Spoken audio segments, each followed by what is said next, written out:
welcome. Today, as you can see behind me, I'm going to be using my vacuum sealer, and I'm going to be sealing up some of these zucchini and cucumbers that I have. And I just have a regular tabletop sealer, but I wanted to show you exactly how dry these zucchinis really need to be. And hopefully you can hear this pretty well.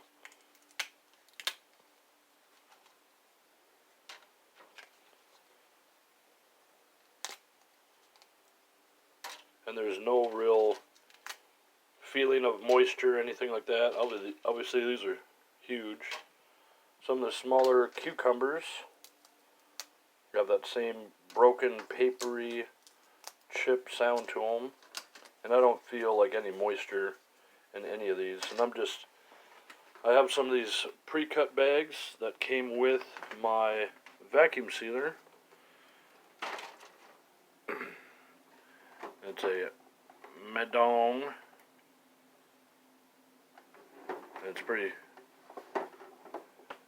just like many other ones, we'll just put it in here and seal it up, but I'm going to probably put a couple more trays in here and get it sealed up. And an update on some of these other ones, you can't see them back here, but I still have some jars of other zucchini, and I'm going to put those back in there for another 6 hours or however long it takes to dry them. And then I have more. I have one of the zucchinis that I couldn't see under the gigantic leaves that I have, and then a couple of cucumbers that well, I guess this is pretty big for the type. I wasn't sure if I was supposed to pick them after the pricklies came off naturally, but this is about the right size. This might even be a little bit big. So once they turn green and they fit easily in your hand, that's when these type need to be pulled. And unfortunately, I should have snipped it off, but I'm going to lose a couple of cucumbers there, unfortunately. But I did get this video is just on this sealer, just something real quick to show you how dry that stuff needs to be and how easy that machine is to use. And then I'm gonna use this little filler here to slice all the rest of this stuff instead of just using a knife. This will get it a lot skinnier, so it'll go down to 1/16 of an inch. So it'll be a lot thinner, easier, well, quicker to dry out. And I want to try that out. Then there'll be a separate video, I think, on apples. I was thinking about peeling it, coring it, and all that, but then I seen there's a lady that just used that cutter, put them into slices, and then just the top 2 slices or wherever she had thrown her compost that had the stem and all that on it. But yeah, and then she made apple crisp or apple chips, so I wanted to do that. At least with this batch of apples, we just bought those from the store. They're purple ladies or something like that, but it'd be nice to get those dehydrated after these. Well, those back there in those cans, get those dried out real quick, and hopefully tonight we'll get all this cut up, put in the dryer, and I'll probably actually be able to get a couple of apples in there too. It's really nice that magic mill is as big as it is, and I've only used it on the 115 setting, but you can see I haven't even used it at full capacity. You can fit quite a lot in there, especially if you change the shapes, if you have smaller pieces. And these up front are the zucchini that were super big. Whoa, don't fall out. That breaks pretty crispy. And that. And I kind of expect, I don't know if I'll just be eating these. I don't think there's a whole lot of flavor just to them. But I can add them kind of a thickening as an ingredient just to add to pasta sauces, things like that. But the main thing is just to get some food put away. I don't want to grow all this food just to, toss it. I want to be able to grow it and hold it and store it over the winter. And it'd be really awesome if I could get enough food, dried and all that, that even in the spring I'm still adding this stuff to sauces and whatnot. Or I'm still eating the food that I saved, you know, in the fall. So let's get to filling this bag up. I'm done really checking them. I've checked certain amounts, so I'm just going to dump all this in there, these 2 trays, and I'll seal this up. Just to show you the controls. You know, it's not really a button. It's just a sensor. Vacuum seal, and then you can pulse. And canister, I'm just going to do the vacuum seal for this. Okay, so this is what I got so far, and it's obviously not vacuumed enough. I was worried about crushing this, so what I'm going to do now is definitely want to make sure, once you put it in there, you're supposed to hear these 2 clicks, and you can just do the vacuum seal.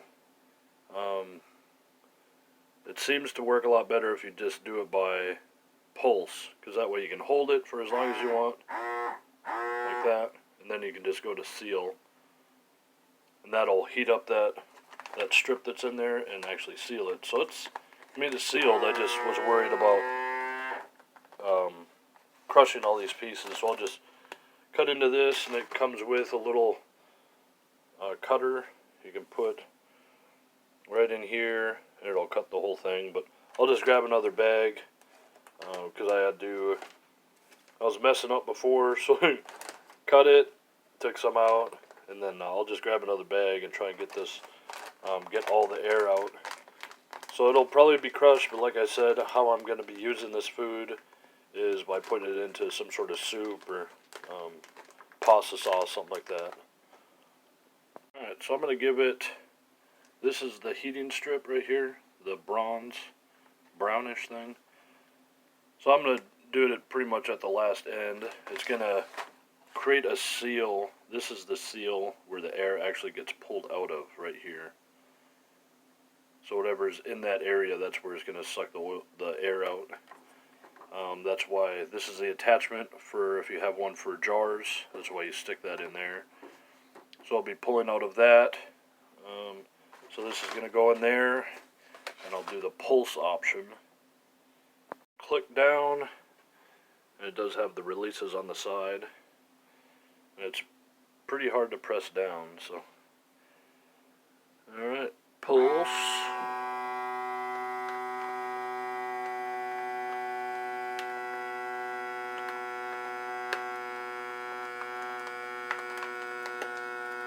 You can stop it whenever you want.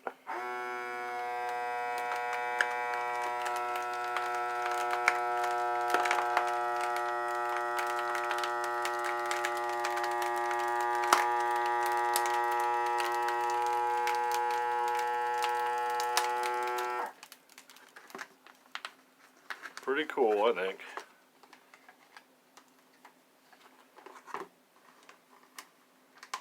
I still feel some movement in between. And just so you know, I've seen some videos where people will use regular Ziploc bags and stuff like that to pull the air out, and what they need to do is they'll grab part of the Ziploc, the 2 pieces that snap together, and they'll put it like this inside of here, inside of the bag. That's for a channel for the air to get taken out. That's what all these dots, this rough surface, those are actual pathways for the air to get sucked out. Just a bit of gee whiz.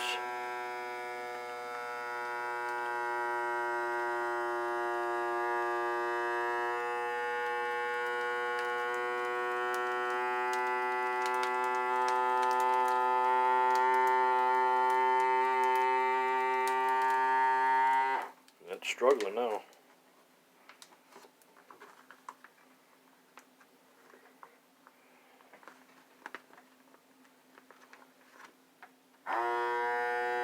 Kind of want to hit the vacuum seal button to see what it does. Figure there'd be a safety limit, that it would only pull a vacuum for, a certain amount of time. Not feeling any movement here. Look at that. I think it's... Huh, well, hit the seal and see what happens. So it should be separately sealing. Kind of looks like it was burning through here.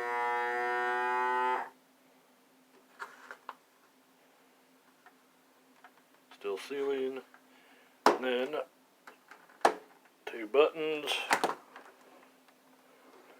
Yeah, just make sure you don't touch that because it's pretty hot. Alright, so there's our, we got a seal on it. Looks pretty good to me.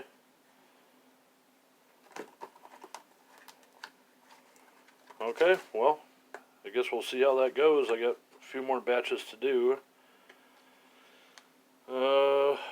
It's not exactly saving a whole lot of space being all goofy shaped like that. But it's something new that I'm doing. I've never done it before. So I'll get better at it.